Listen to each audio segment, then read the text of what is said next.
Hello বন্ধুরা, আমি অনু update with অনু চ্যানেলে তোমাদের স্বাগত। আমি চলে এসেছি কথা সিরিয়ালের আপডেট নিয়ে। কথা সিরিয়ালে তো দেখা যাচ্ছে যে কর্তা দাদু আর এভিকে নিয়ে আমাদের কর্তা দিদা আর কথা বিশাল জ্বালায় পড়েছে। কি হয় না, কর্তা দাদু বাড়ি ফিরে আসে, সে সবজি বাজার করে নিয়ে এসেছে, প্রেসার কুকার কিনে নিয়ে এসেছে, সে নাকি আলাদা রান্না করবে, আলাদা খাবে, এমনকি বাড়ির কারোর সাথে কথা বলবে না, মৌনব্রত ধারণ করে। কিন্তু কর্তা দাদু একা একা রান্না করতে পারবে কি করে, কি খাবে, কি করবে, সেই সব নিয়ে সবাই খুব চিন্তিত। কোনোভাবেই এভি আর কথার এই সিদ্ধান্তটা সে মেনে নিতে পারছে না। সেভাবে এই বাড়িতে তার কোনো ভ্যালু নেই। কালকে আমি এত কথা বললাম, কেউ কিচ্ছু বললো না।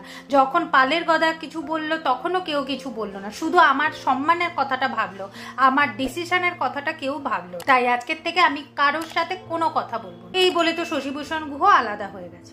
এখন এভি কথার জন্য একটা চার্ট বানায় যে কি কি করতে হবে এই কোম্পানিটা দাঁড় করাবে। কথা বলে এখন কিছুদিন আমি এই কথা হারবালের কাজ করতে পারবো না পাচক মশাই, কারণ কিনা কর্তা দাদু এক ঘরে হয়ে গেছে, সে মৌন ব্রত ধারণ করেছে, সে আলাদা খাবার খাবে, বাড়ির কাউকে কষ্ট দিয়ে আমি এই কাজটা করতে পারবো। এভি খুব রেগে যায়, বলে কিনা তোর এটা স্বপ্ন ছিল না, তুই তোর মামাকে কথা দিয়েছিলিস না, জুনি কি তাহলে আমায় মিথ্যে কথা বলেছে? কথা বলে হ্যাঁ এটা আমার স্বপ্ন, আমি চাই এই স্বপ্ন পূরণ করতে। এভি বলে কোনো দিন নাকি সে এই স্বপ্ন পূরণ করতে পারবে না, কারণ সেই রকম মানসিকতাই আমাদের কথার নেই। কথাকে ওই রান্নাঘরেই মানায়। এরপর সে ওই চার্ট ছিঁড়ে ফেলে দেয় আর বলে এই বাড়িতে যখন আমার কোনো ভ্যালু নেই, আমি এই বাড়িতে থাকবো না। রেগে মেগে তো সেও বেরিয়ে গেল। তাকে এত বোঝানোর চেষ্টা করলো, সেও বুঝলো না।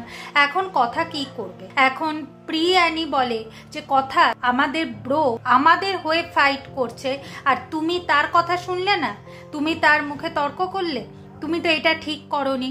এখন কথা কিভাবে এভিকে ফিরিয়ে আনবে সেটাই ভাবছে।